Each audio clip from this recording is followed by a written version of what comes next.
Right, so today I want to make a video and I want to title it something along the lines of the solution to the political crisis in Canada or something like that. All the fighting that's going on both sides. And like I say, I wanted to make a video on it. And why I have the election map up is my solution to it now. Basically, for starters, I understand this is a bit of a pipe dream. It's never going to happen, but I guess I shouldn't say never, but I would say it's very unlikely. But I just wanted to throw that in as a caveat, just for starters, because, um, and I guess let's just get right into it. The solution that I would propose is that we have areas that are just going to be conservative or right leaning, and we have areas that are just going to be left leaning or liberal or Democrat, whatever you want to call it. And it would be a very simple solution, and the very simple solution would be is that I don't know if you'd have elections or not.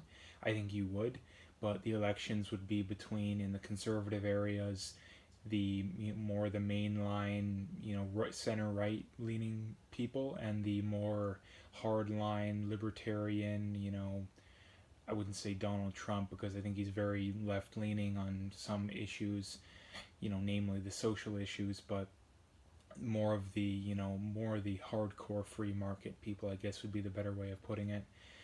That would be the what they would look like. And in on the left side, you'd have this, more far left socialist, borderline communist types versus the more center left people, the people that want maybe some more fiscally conservative policies, but they're fully on board with the all the social issue agendas that the left has.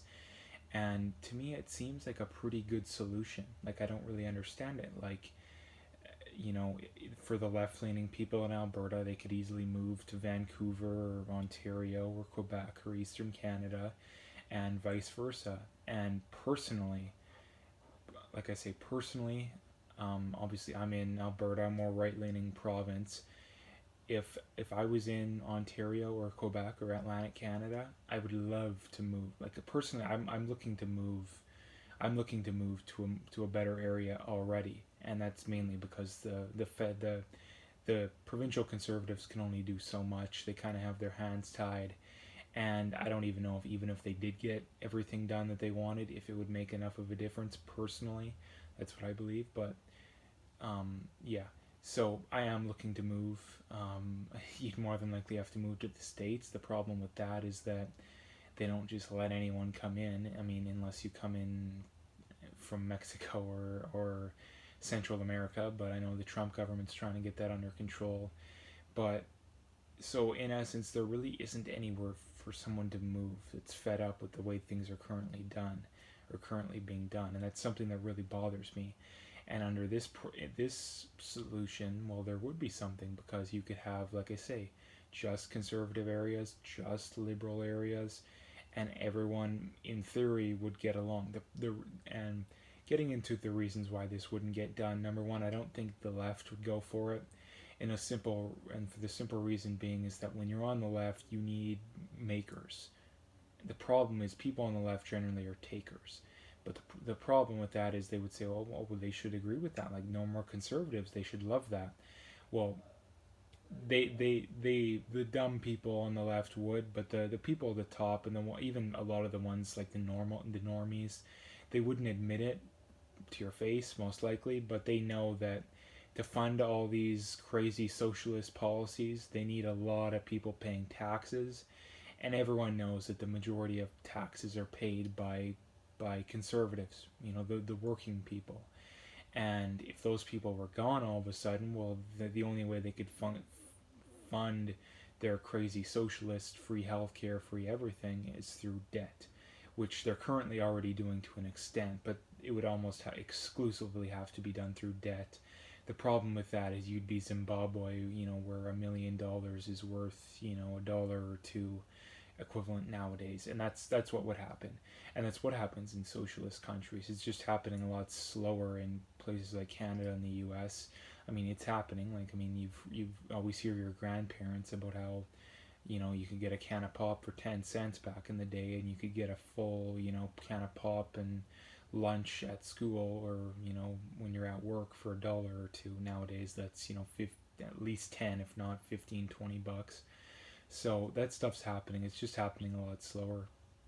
But back to the main point being is that I don't understand why more people wouldn't support something like this.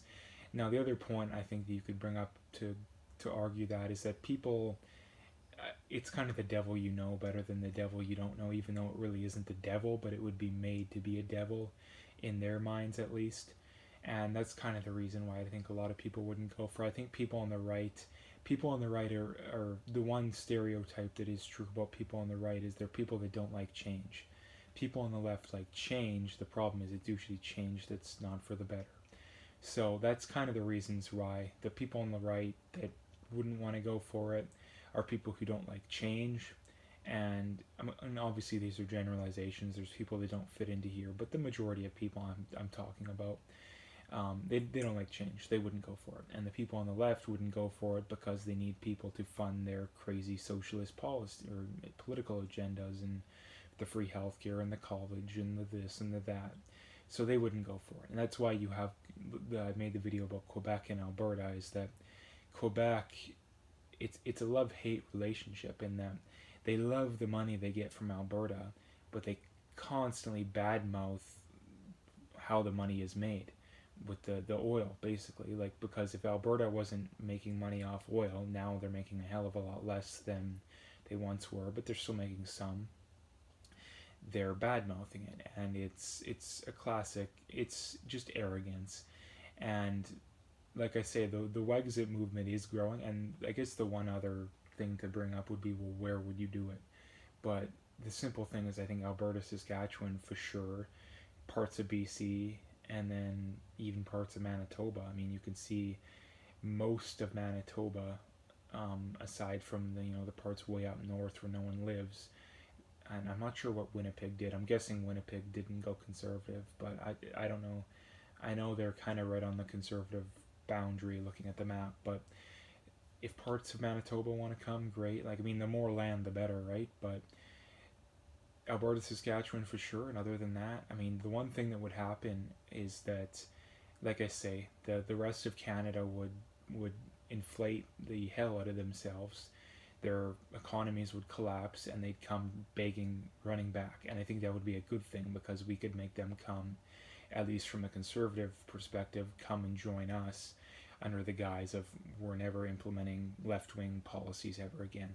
And the one thing that I would say as a check on that is, number one, you develop a constitution similar to the states in that you cannot change certain aspects of it. You need free speech.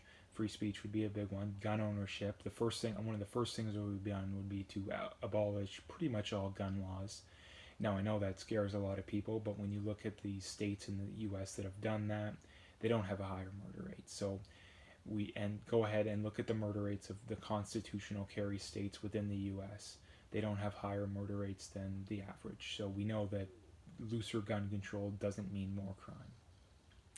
And the reason why you would need looser gun control is that you would want, in case of the left-wing states try and take things over, because that's how the left gains power, usually is by force, because they can't convince people through their ideas.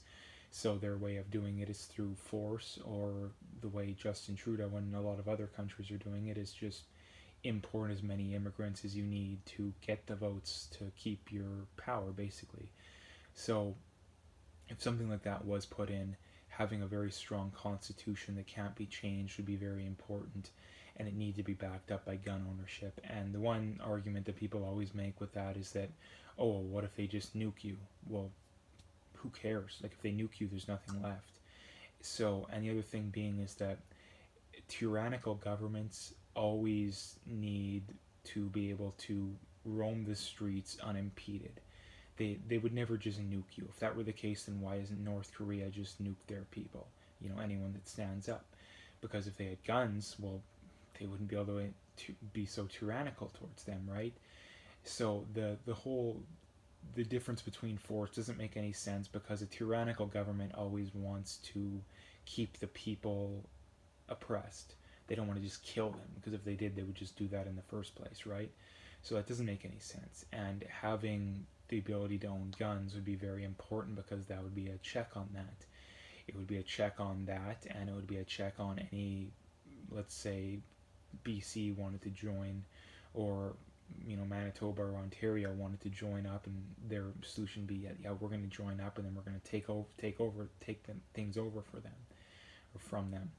And well, I mean, considering they're coming from a socialist, no guns, the only way they would be able to do it is through an army. Well, the problem is the army isn't going to take orders. Like, if the U.S. government ordered people to go confiscate guns, it wouldn't last very long, because people would resist.